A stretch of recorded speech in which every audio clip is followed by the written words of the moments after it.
Okay, so we should just about be ready to get started.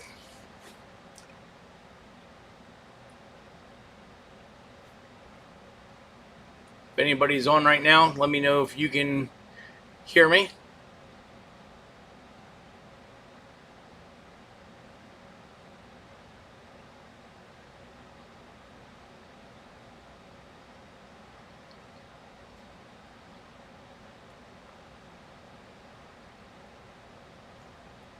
I think we have 3 people on now.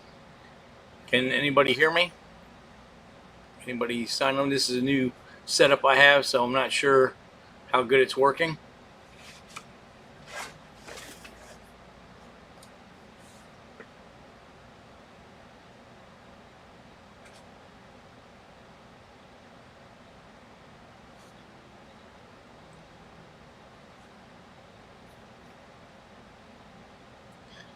Awesome, thank you, John.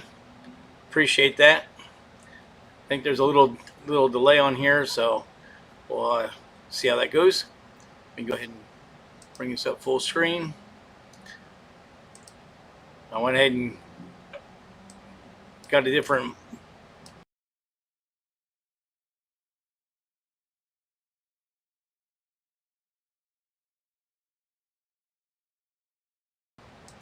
mic and stuff, so I'm trying kind of checking it out. Let's go ahead and get rid of this completely.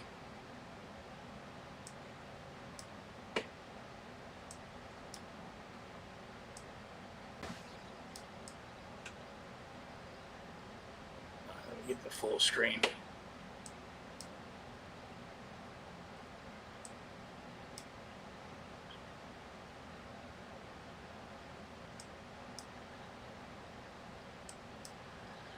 All right, so this is episode 2.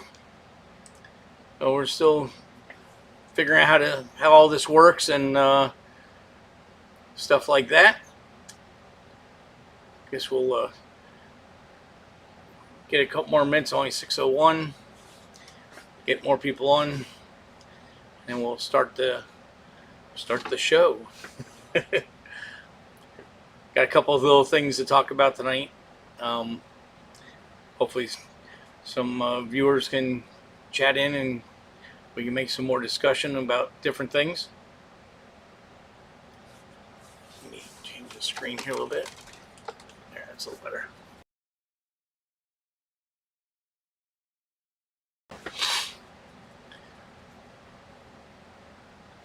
Give another minute. 6:03, and then we'll get started.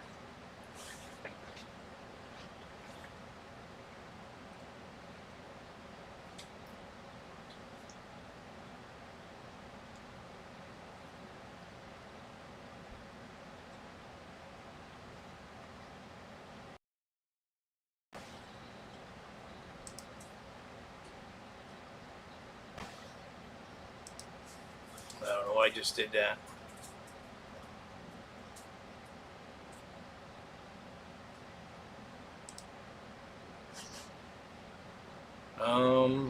I might have just lost the chat. Let me see here. Oh, okay, so yeah, the chat's not working so good. Let me do it this way. So John says, I have a Super RAM with Gen 6 ECU. What's the best bet for tuning?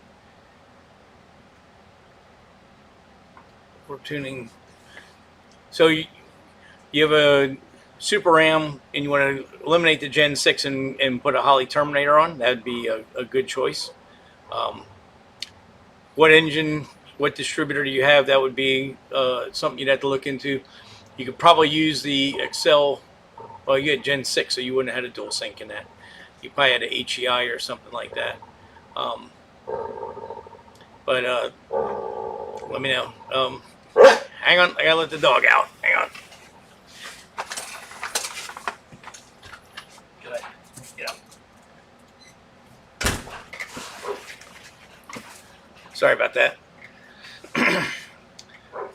So, yeah, John, just let me know what you have on there, engine wise, and distributor. That'd be the biggest thing. But the Holley Terminator is a good unit. It'll only fire high impedance injectors, so that's something to keep on in your mind. If you have low impedance injectors in your Gen 6 system, that won't work. But yeah, I'm going to do some more Terminator videos on the on tuning it. It's real simple to use. Good thing is, with the self-learning, you don't have to do a whole lot of work like you did with the Gen 6, where you had to do everything. The other thing is, the Gen 6, you typically had to make the engine run rich all the time. You won't have to worry about that with Terminator. You can see I got a black spot on the screen here. There.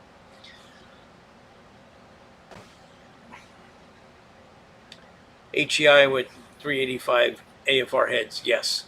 So yeah, you should be running the HEI. You're gonna have to make a little sub harness on the ignition. Holley may have one available for that, but they would be the universal MFI kit. I'll go ahead and in the comments after the show's over, I can put a part number down for you so you know which unit to purchase. And like I said, I'm going to put some more videos on. What I typically do on those is I will find I'll look on their pre-made tunes. You look in their file under global, and it'll have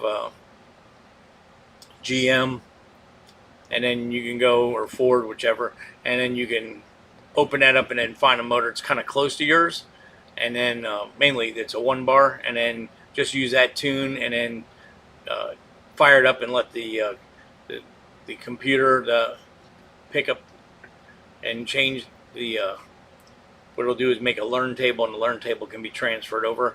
I'm going to go ahead, like I said, I'm going to go ahead and make a video on that. So it's real easy to do. And the system, the Terminator, the base fuel table is in VE. I prefer to click the conversion button on that screen and make it base fuel consumption, because then you can do a simple math and figure out where you need to be. The base fuel, it's in pounds per hour, so you can basically say, well, X amount of horsepower, if it's natural aspirated, times 0.45, and that's going to give you total pounds per hour for that horsepower. And then all you do is just manipulate the screen to where at your max RPM and at 103 kPa, that number is the same, and the tuning is really close at that point. So that would definitely be a good way to go. That system works real well, way better than a Gen 6. Gen 7 is a lot better system, but it, again, just like anything in computers, the a laptop that's 10 years old compared to a laptop nowadays, you can't compare it to. It's the same thing with engine ECUs. The computer information exponentially gets better, and so the old systems will fire an injector and it will control timing and it will make it work, but getting there to where it's running at 95 or 100% efficiency compared to the newer systems, getting there is a lot faster. So that's the whole key to these newer systems out there. So that's what I got for you for right now.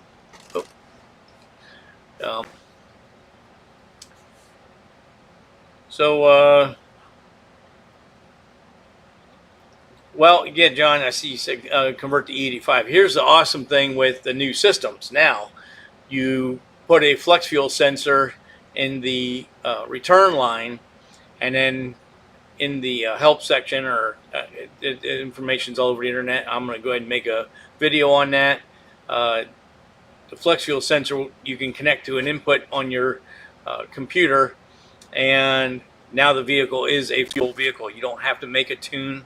It's already there. You just make a pump gas tune, and the E85, when you put E85 in there, it will already be correct. Or you can put E85 in there and then tune it as a pump gas. So your base fuel map will show the data uh, for pump gas, and then there's background tables that will skew the fuel enrichment. So at 85%, the flex fuel sensor will read the content of ethanol in the fuel.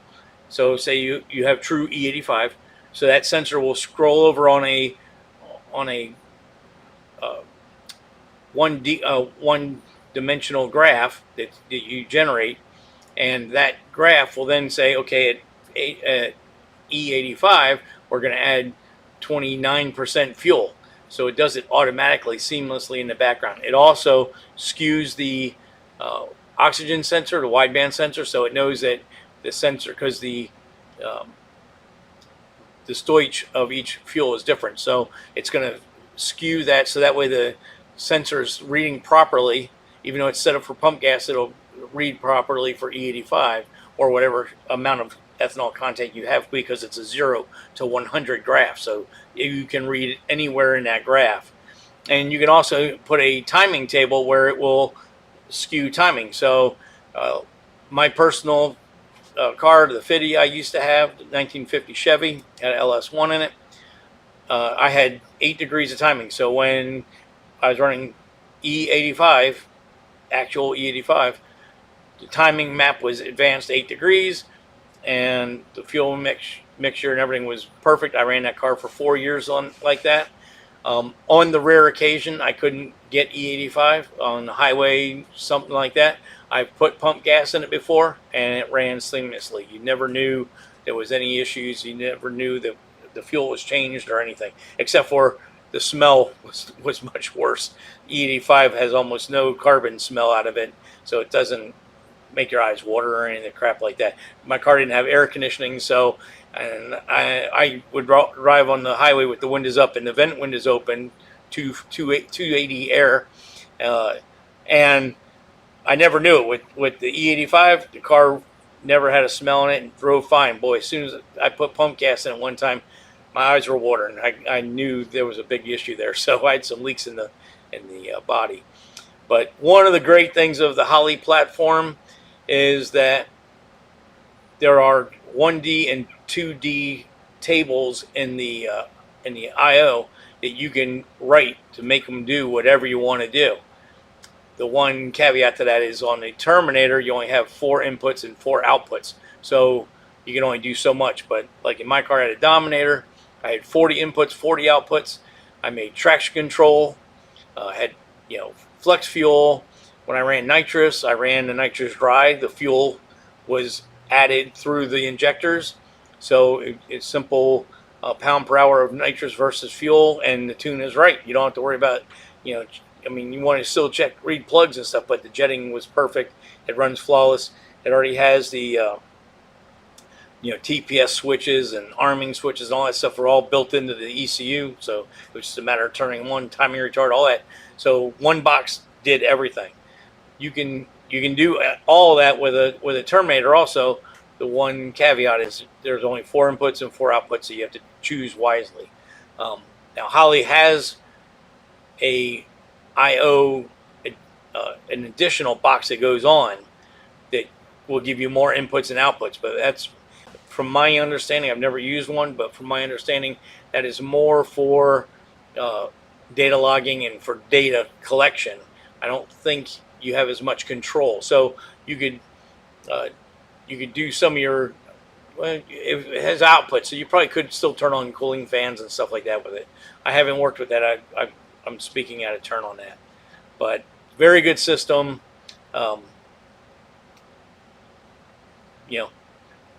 The Gen 6 was designed in 1985, so a really old data there.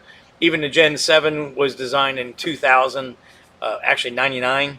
They released it in 2000, and I think the last firmware update they did on that system was like 2006. So again, still the system's 16 years old. So it obviously isn't going to work as good as as the other systems out there. And I'm just a big fan of the Holleys. It works real well. I like the fact I just did a Terminator system in a 65 F100. Had a 460 Ford. I put a 4-barrel throttle body on it. Kind of mixed two systems together. I mixed an older Terminator system that had external injectors with a 4-barrel throttle body, not the carburetor looking deal, and literally changed the base fuel table in the idling section. I used a wizard. There's a wizard system in there where you can populate a tune, but I find that tune to be very, very rich, and they're anticipating the self-learning to take the fuel out, which it does. It takes a little bit of time. I'm not patient. I want to get it running really good as fast as possible. So what I did on that truck is I went ahead and took the whole idling area, took 30% fuel out, and then I highlighted the entire table and brought the whole entire table down another 15%, because I used my math for the VE, or for the base fuel consumption at watt, and literally drove the truck 15 miles, and it was tuned good enough to give to the customer. Never on a dyno, never did anything. Just drove it around for drivability, touched up the acceleration enrichment and idling information. Those things aren't in the self-learning. The self-learning can only do steady state fuel, base fuel map tuning. The other thing I don't like about the wizard is when you do the wizard, it's a basic timing table. So you've got your timing for idle, your timing for cruise, and timing for watt, and that's it. It's not really, it's just blocks. So there's no smooth transitions or anything like that. So even whenever I set up a car and use the wizard, I immediately plug in with a laptop and clean all that up. Give it a 2D fuel, a timing table, and then clean up the idling and all the other stuff. Clean up the acceleration enrichment. The acceleration enrichment is very rich in the wizard tunes, but it will get a car running for the person who doesn't, has no tuning knowledge. It will get the car tuned enough where you can drive it around and stuff. However, I would still tell people you need to go have it professionally tuned, just because it just will run way better. It will run fine with the base fuel.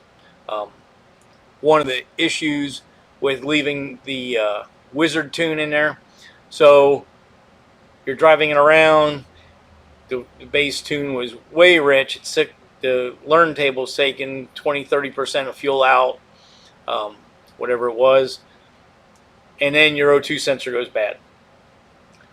Now, typically an O2 sensor won't go bad for a long, long time. However, a lot of people don't understand that there's condensation in the exhaust, and if you have the sensor below 90 degrees or parallel with the ground or higher, it's very easy for condensation contamination into the sensor. Once it does that, sensor goes out. That's not the sensor's fault. It's not Holley's fault. It's poor installation. Or if you have exhaust leaks, that's another problem that you can't get around that. Holley can't do anything about that. So anyway, if the sensor goes bad and you haven't gone in with a laptop and cleaned up the amount of closed loop and learning capabilities, and you haven't transferred the learn file to the base fuel file, what can happen is, from the way the system is set up by the wizard, or even a plug and play system, is that the closed loop has 100% control. So whatever cell it's sitting on, if it sees in the wideband that the engine is really lean or really rich, it can adjust that cell by 100%. And the learning table, I've seen them at 100% and I've seen them at 150%. So what happens typically, you tuned it, you did a wizard tune, you're driving the car, you're happy, it's driving really good, but you never went in and cleaned up some of the stuff in the background that needs to be cleaned up. Sensor goes bad, and then when it goes bad, it tells the ECU that it's dead lean. So then the learning and the closed loop then add a ton of fuel in to where the motor chokes up, fouls the plugs, and you're stranded. It's not going to run anymore. So those are the reasons why I suggest that always plug, after you get the car running, plug a laptop in, go to your closed loop and your learn table, bring the values down. What I typically do is I take my learn table, transfer it, drive it around, try to populate as much of the learn table as you can, then transfer it. Once you get that where you don't see any adjustments more than, let's say, 10%, you're really close at that point. So at that point, I take my limits on closed loop and bring them down to 20%, and I'll go to learn and bring them down to 10%. So now both of them together can only make 30% correction adjustment, and the tune is already very close to where it needs to be. So if you had 30% fuel, it's not going to run great, but it's not going to foul the plugs. And if you look at your handheld and you see that it's dead lean, but yet the motor's kind of struggling, hey, maybe my sensor's gone bad. Especially if you wrap the throttle and do some other things, and it doesn't ever the wideband cell never changes. Well, then hey, sensor's probably gone bad. It should be moving around. So anyway, that's probably a quick synopsis of the self-learning. It's really good that you can operate your vehicle without a laptop, but you still, to get the 100% drivability, you still need to do some exterior tuning. So hope that answers your questions, John, or anybody else that's listening. Hopefully that gives you some indication of what's going on.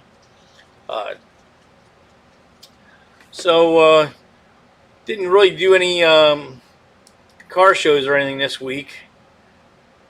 So let me just open up this front a little bit here.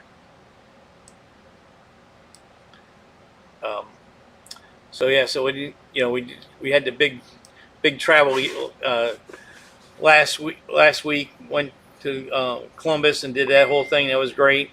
Got home, got a lot of rain, way behind in the shop, so didn't get a lot of work done, or get a lot of extra stuff done this week. Mainly was working on getting stuff done in the shop. You can kind of see over the banner the blue Chevelle back there. I'm getting the brakes plumbed on that, getting ready to wire that, and the Camaro that's behind the banner, that's been working on that. That's about ready to wire up a terminator in that unit, and we'll get some video on that. And I got a couple engines to build. I got to get to work on Leo's 4200 Atlas. It's been, I can't believe, between having the motor tied up in the machine shop and trying to chase down main studs and all the other little things we had to deal with since we didn't build the engine originally, have no information on it. I can't believe it's been a year since we took it apart. So definitely got to get that motor together. That's going to be a big priority next week. And right back, I got an AMC 4.0 that's going to be turbocharged in a Gremlin, yes. So got to get those things done. One of the things I was going to talk about tonight, I don't know, I mean, a lot of people probably aren't from this area, but we lost our drag strip. Palm Beach International, which was a drag strip here in West Palm County, Palm Beach County, for 60 plus years. How it never became a historic landmark, I have no idea, because they had, back in the 60s, they had a Woodstock South there with big, huge bands. I think Janis Joplin and Rolling Stones and Jimi Hendrix were there. And a lot of big celebrity road racers raced there during the SCCA. Steve McQueen and Mario Andretti and endless amounts of people in the 60s and 70s and 80s raced there. And then, of course, in the late 2010 era, we had a winter field fest here, and had all the top fuel guys, funny cars, and top fuel dragsters would come and test before the Gator National. So yeah, a lot of well-known racers raced at that track, and unfortunately, it got bought out by a holdings company, and they decided the property was worth way more money selling it as a logistics center, big, huge, super warehouse, than it was being a racetrack. So we the racers, fought them in zoning and county commissioner meetings, and we held them off for a while. They had they lost their sale, and after that they were trying to get some zoning stuff changed and land uses changed, and we fought them hard, and ended up losing. Which, I mean, it's kind of hard for the county not to let somebody sell the property. It's their property, but we were hoping there was extenuating circumstances because of the speedway. Didn't work out, and ended up county had to go ahead and give them what they wanted, because they were going to sue the county for $85 million. There's no way the county or the people that live in the county, me included, would want to pay that bill and not have anything come out of it. So with that, the county decided by the sheriff's shooting range that they have a 125 lot parcel that they were going to make a ATV park out of. That through a land deal and everything else, they ended up moving that to a 200 acre deal, and having a housing developer develop the park and everything to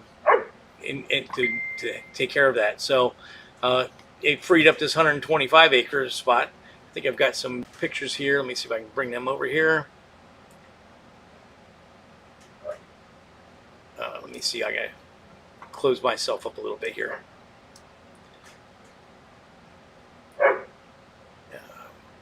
Unfortunately, now my dog wants to come back in after we already put him outside, but whatever. So here's the some shots. It's 3 slides. I'll let it play over. It's there's an aerial. You've got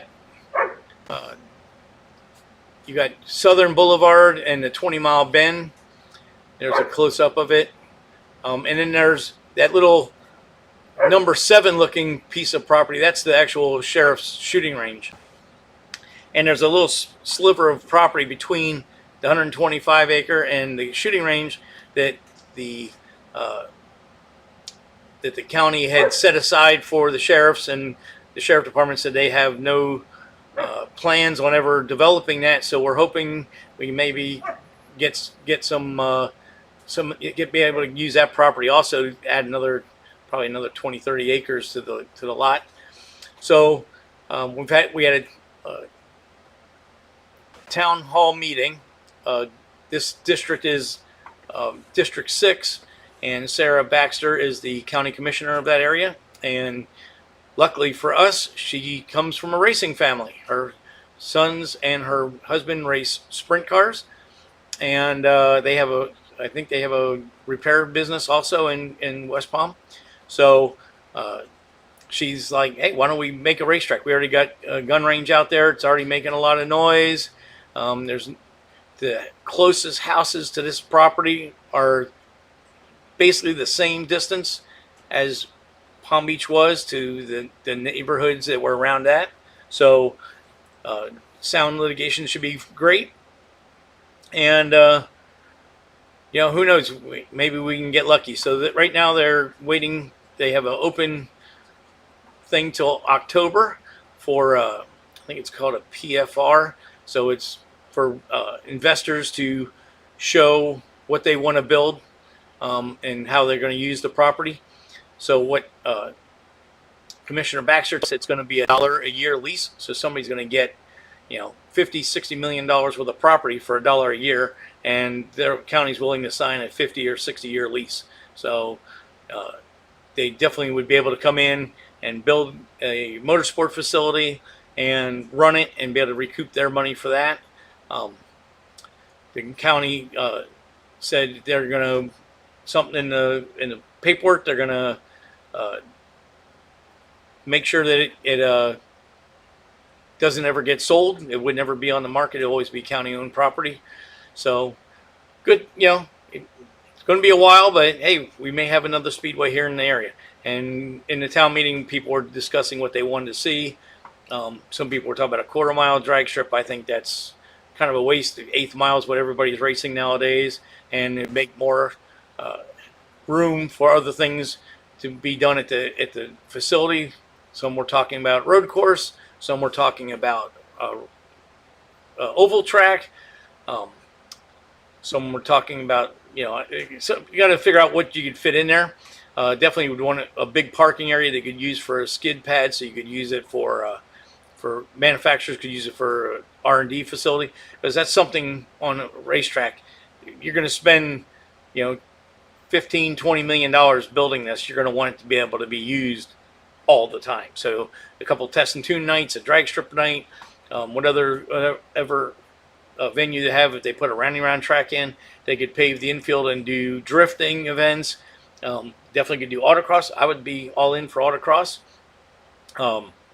Concerts, you name it. It will be a good thing for the county if we can get that to happen. So that's one of the things that we got going on. So Dan says I got a 10-second audio delay. Sorry about that. I'm working with a new camera, microphone, and operating system, so I'll have to work this week on seeing what I can do to correct that. Ryan says, great to listen while I squeegee rain. A shop flooded. Oh, sorry about that. Hope you get it dried out. We had a big thunderstorm here. In fact, I just made it 5 minutes before we went live. I was supposed to pick my neighbors up at the airport at 2:30. Figured no problem. I'll get them, pick them up, get them home. I have plenty of time to fine-tune audio and everything. And we had a thunderstorm here in Palm Beach, and the airlines decided to take them to Fort Lauderdale. And I guess they had a medical emergency, so somebody had to get off the plane, and they had to refuel because I guess they circled Palm Beach a couple times. Anyway, they got to Palm Beach, and I picked them up, and I got back to the house at 5:57, so I just made it. So anyway, so I'll go ahead and we'll pull this off to the side. Go back full screen here.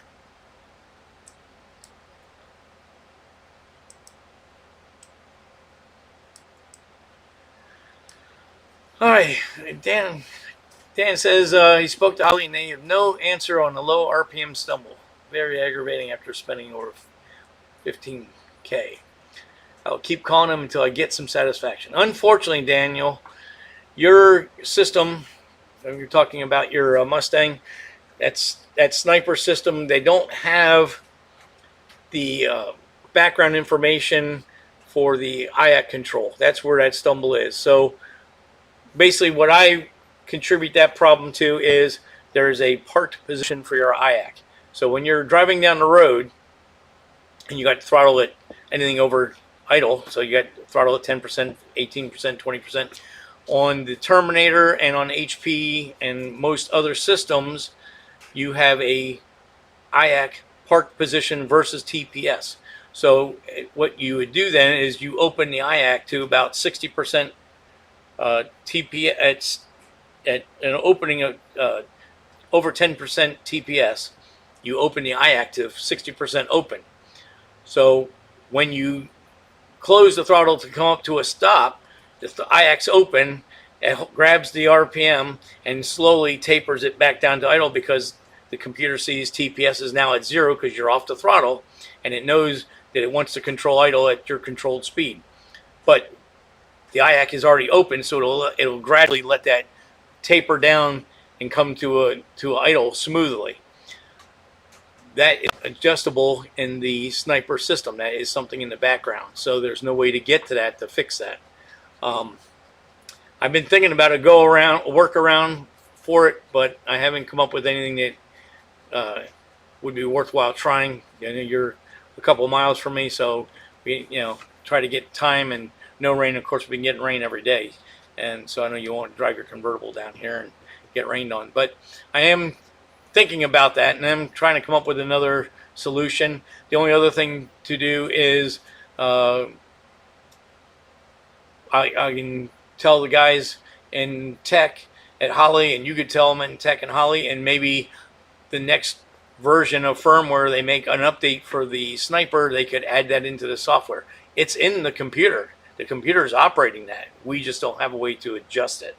So that's, unfortunately, that's the problem with the sniper system. It's a basic kit, and 99% of cars it works fine on.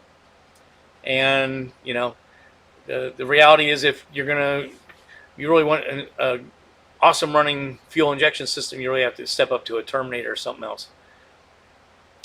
Yes, Daniel, they could fix it with firmware, but they have to make a firmware adjustment. And it seems that I don't know when the last time they released a new update on the firmware for Sniper. They will do another update, and if enough people complain about it, they will add it to it. That typically is what happens with the Terminator system and the HP and Dominator. Obviously, they've started that from an infant, and now they've got version 6. It's a pretty great unit. I mean, there's a lot of super fast, high-end race cars running that system. Besides the fact of all your NHRA Pro stocks and stuff running it. So a lot of road race cars, a lot of drag cars are running that system, a lot of street cars. That the Terminator and Dominator and HP is a fabulous system with all kinds of controls. When I went to the Holley class, it was back in 18, Tom Keiss, the instructor, was telling us that a friend of his has a grow house that they grow indoor plants, and they're running it all the irrigation and lighting off of a Dominator. They've manipulated some of the coding, and because of all the adjustable IOs in it, you can make it do all kinds of stuff. If you can basically, if you can dream it, you can make it do it. On my 1950 Chevy, I had a table built off of speed sensors that when the front wheels and the rear wheels were going at different speed, it would retard timing automatically. So it was basically a traction control, but it was active all the time, whereas most traction controls work off of a trans brake or a clutch switch, and you go down the track and it works until the run's done, and then it resets. But because I did it by mile per hour, front versus rear, it worked continual. So all I had to do was go in there and change settings till I get the amount of slip I wanted and how much I didn't want, and worked really good. And we got cars we're reading converter pressures, and we're pulse width modulating dump valves and lockups, and you can pulse width modulate all your line lock or your trans brake, so that way you can make it bump into the beams, and you can pulse width modulate fans and fuel pumps and all your stages of nitrous, so it's all progressive. So I mean, all that stuff is all built in, boost control and all that kind of stuff. It's all built into that unit. Obviously, Terminator is a step down from that unit. They built that system was originally designed for engine swaps. You could take your 6.0 or 5.3 and put a Terminator LS system, which is what first came out, and with 5 wires, you got your LS running in your car, and it's self-learning, and you don't have to flash an ECU, and you don't have to get rid of PATs and all the other emissions control stuff that you would have to do if you were running a stock ECU. And then of course they expanded it. Now they do Hemi, they do Coyote, they do modular Ford, and they have universal systems now to replace other systems. I've taken ramjets and the 8.1 Vortec big blocks, which had a MEFI computer on them. I've gotten rid of that and put a Terminator on it, and now you got full control. So really good stuff. Unfortunately for Daniel, the Sniper has some small idiosyncrasies. Most cars are automatic that goes on. They wouldn't even notice that that's an issue. But because your car's a stick shift, it's really sensitive to DXL to recover back to idle, and that's why you're getting that hesitation. So that's pretty much that's what we had. I'm very interested, people to leave comments and stuff after the show, things they might want to hear about or talk about for future shows. I'm going to try to do this every week, but I'm not going to be able to go to car shows every week. So, depending on what we have to work on, I'm working on this software to get better.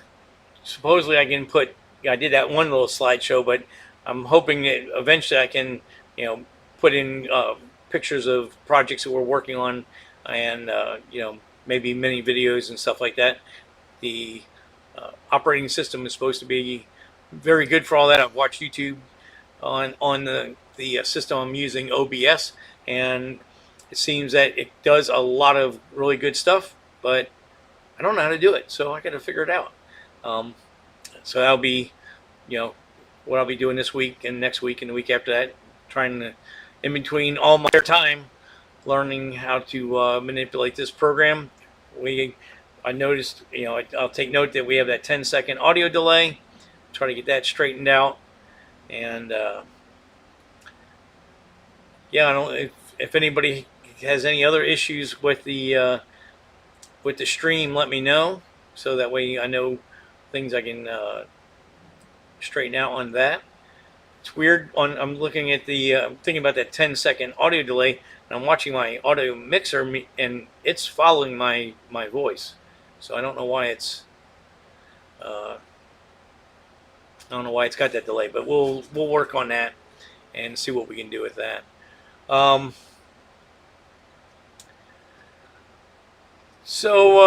See, Daniel, yeah, I know. I mean, the Sniper is frustrating. You had one of the rare units that the injectors came unplugged. That's something that's happened. I see a lot of people on the Facebook group showing injectors that are pumping fuel. I don't know if that's really a Holley issue. I think that's more of an installation issue. People don't blow out their fuel lines when they're manufacturing hose. They cut them with a razor blade or a cutoff wheel or whatever, and you end up getting debris, and you hook up all your lines together, and your tank may have a little rust in it or whatever, and you hook it all up and you get that into the injectors, and it hangs an injector. That, I don't really see that as a Holley issue. But when you have a system that's made for end users to install, you can run into these issues because not everybody reads the instructions, or if they do, they don't follow them. Kind of like me with this software. I kind of just winged it. I really didn't look into exactly how to do all this, but at least we don't have to worry about an injector hanging on the live stream. So, anything, since we've been talking about the electronic fuel injection tonight, grounds are huge. I've even seen, stepping back into an OEM, I've seen cars, you put 2 or 3 grounds on the engine to the chassis, more than what the factory did. More so, I saw this on Hondas a lot. We'd pick up horsepower that they, even from the factory, weren't grounded properly, or being the car was a couple of years old, maybe it had worked on, maybe a ground got left loose or something. I know in the Hondas they had a really small engine to chassis ground. It was like a 10 gauge or something. So that's something that, you got to really grounds. And one thing that Holley shows in their paperwork and people don't like to do it, is the main power and grounds going straight to the battery, not to a stud, not to a power lug, not to a power ground, a block ground or any of that stuff. Especially when the batteries are mounted in the trunk, people think, well, I don't want to run wires all the way to the back. It's a pain in the butt. But the reason they do that is the battery becomes a capacitor. So whenever there's a flyback voltage from a cooling fan or electronics of any sort, any kind of motor, that's electric motor in the car, there's usually a flyback, and that can mess up the system, because you can fly that back to the ECU. It's going to hit the ECU, knock it out. Now you got to you brick your ECU, and you have to buy a new one. Especially HP and Dominator, because they're potted. You can't even take them apart to fix them. At least a Terminator you can take apart to fix some things. But the other thing is RFI and EMI. We fought with this with the Gen 6s and the Gen 7s and the the Accel systems. Not many people have a transistor radio anymore. But if you have a transistor radio with a metal antenna, AM, set it on AM, and walk around the engine, you'd be surprised how much static that radio will pick up off the engine or any of the electrical devices in the car. That is RFI or EMI. If you don't have your wiring set properly, then the ECU, especially a sniper, because the ECU is mounted in the throttle body, it will pick it up, and now you've got running issues. And it's really not Holley's fault. It's a wiring issue. It's an installation issue. So, you got to really think about your grounding and stuff. I try to put a 1 gauge ground from the motor to the frame, and a 1 gauge from the frame to the body, and then everything from the ECU that needs a ground goes to the battery. And knock on wood, I haven't had any issues with that. I had one Mustang that I did when I was working in a fleet shop, and we did have to make a small plate to block. I put the plate in between the distributor cap and the sniper. It had a super sniper on it, because it would idle. It'd have a funky idle, and I noticed if I put a piece of aluminum between the two, the idle smoothed right out. The rest of the drivability was perfect. It was just a little funky idle, and I made a little aluminum plate, and that fixed it. I'm pretty sure, I don't remember offhand, that was a couple years ago, but I'm pretty sure I had everything grounded the way I do it now. The other thing is, being forward with the distributor cap in the front, if you got a big gap between the rotor and the contacts in the cap, that can create its own RFI. It's got nothing to do with bad grounding. And the other thing is plug wires. If you make your own plug wires and you cut the carbon inner core, even though it's a suppressor core wire, that can cause an RFI. So those are all kind of things you got to try. Some people have, now I had it in my brain a second ago, and I lost the name. I think it's called a ferrule magnet or a ferrule load that people would twist onto the wires, and that seemed to help. I know with the old Gen 6s, we used to have the USB cable, or it was actually a serial cable to a USB adapter, to communicate with the system. There was cars where I'd have to wrap that in tin foil and ground the tin foil to the chassis, because there was RFI in the car, especially on systems that I didn't install. I was just tuning, and that was a weird setup, but that's something you just had to do, especially in the older systems. We didn't have a lot of technology back then. I know, thinking back of the old Accel systems, there's many times I grounded them to this main ground on the starter and stuff like that, and that could have been some drivability issues that I was chasing. I didn't know back then. But after going to the Holley class and seeing the theory about capacitor and the battery absorbing all that, made a lot of sense, and I've done it that way now and haven't had any issues. So it works good. But that's trying to think what else we got on there. Have audio interface. Daniel, I don't have I'm using a Logitech Brio camera and microphone. I may need to switch to a different microphone. And then I'm using the OBS software, which is a streaming software. So I'll look into that, Scarlet Solo. I'll look into that and see if that's if that's got anything to do with it. Yeah, it looks like it. I tried LED tape. I'm not aware of LED tape. I know we've used foil tape. You know, if I'm going to make a shielded harness, a lot of times I'll wrap it with a shield, with a foil tape, and then run a ground out of it, and then put the whole harness into a heat shrink. And twisting wires, you know, like the old MSD magnetic crank trigger wires, that harness was twisted to eliminate RFI induction. So we had a Pro Street car that I was driving, this going back a ways, 2006. I had a Gen 6 in it. We had a big block with a Pro Charger. I think we were the second team to ever have a Pro Charger on a big block Chevy. At the time, it mainly was Ford guys doing it. But that had an MSD 10 system on it. And we ran into issues with that. It would go down the track popping. Not bad, but just not running clearly. And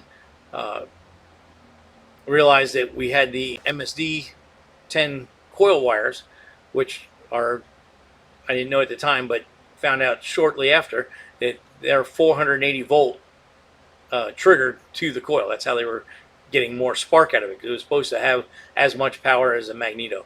Anyway, the ECU harness and the ignition harness coil output to the coil were running parallel to each other, and that ended up being, you know, it would just be like in high gear, you hear it goes pop pop pop pop pop, and as soon as I crisscrossed them so that the wires were at a 90 degree of each other, problem went away, and never had an issue with that car again. So RFI is something it can be a real pain in the butt, because you can't see it, you can't hear it, you know, unless you use the transfer radio trick.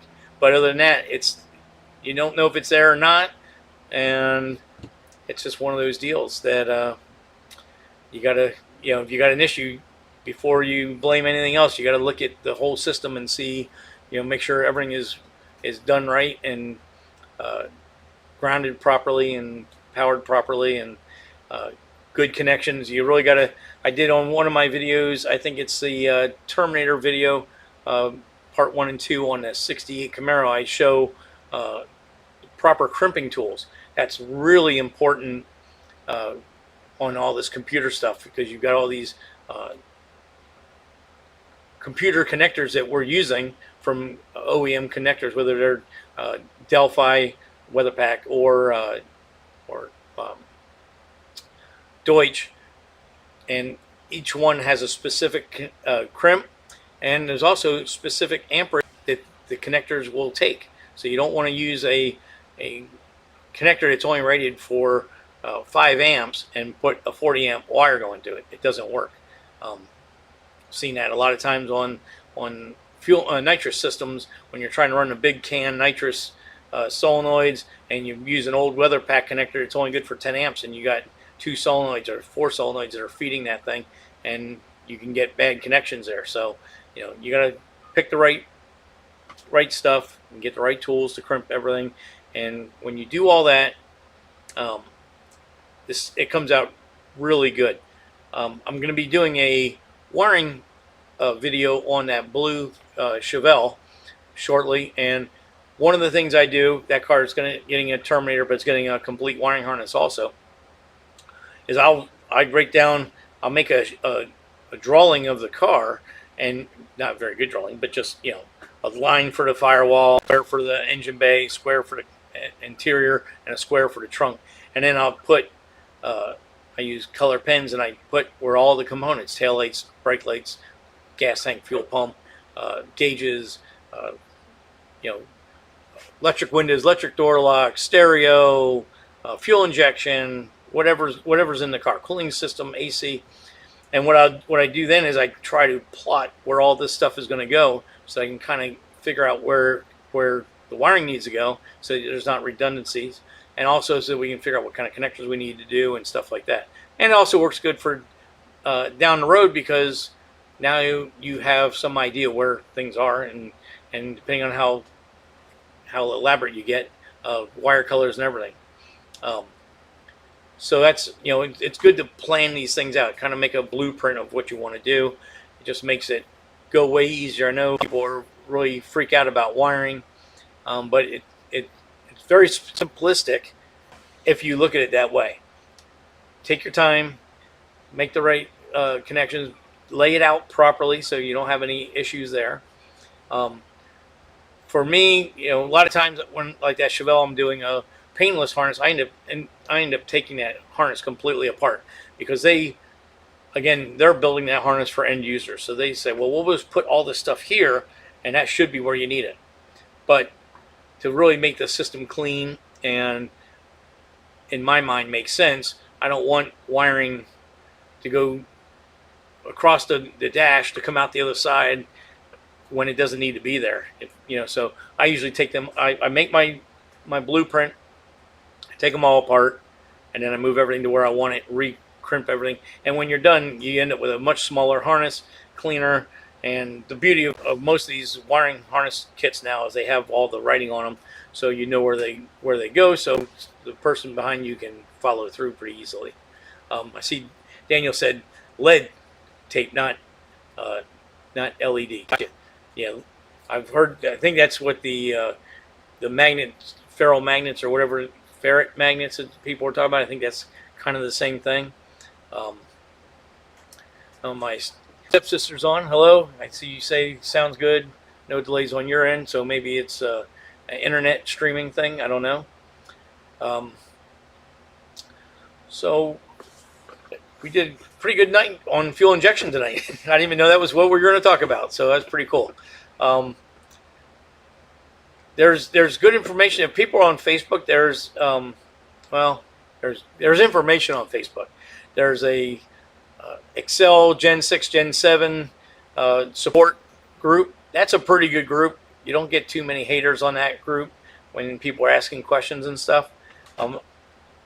Unfortunately, the Holley EFI, the Terminator X, and the Sniper pages, there's a lot of haters and a lot of people just starting crap on there. So unfortunately, those, you have to read between the lines on a lot of that stuff on there. In fact, on the Holley stuff, I very rarely will even put a comment on there, because you just, unless somebody truly is looking for help and is, I'm sure everybody truly is, but if as long as they have a good question with good information, I'd like to try to help. That's the whole reason of this channel and of the live stream and all this, is that as generations get older, a lot of this information goes out the wayside. If we don't pass it along, then eventually, like the Accel stuff is a great show of that. Yes, the systems are old, and some people say they're archaic, but you know what? As I tell customers all the time, any EFI system will fire an injector and control timing and make a car go down the street or a car go down the track. That's how it works. All the issues is what it takes to get from opening the box to getting the car to go down the track or down the street properly.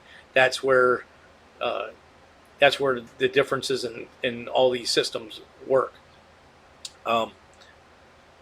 So on the Accel system, that stuff is really old.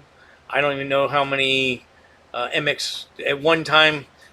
I think in 2000 2011, we were certified as a master MX, and I think at that time there was 140 MX, and there was 15, I think, masters.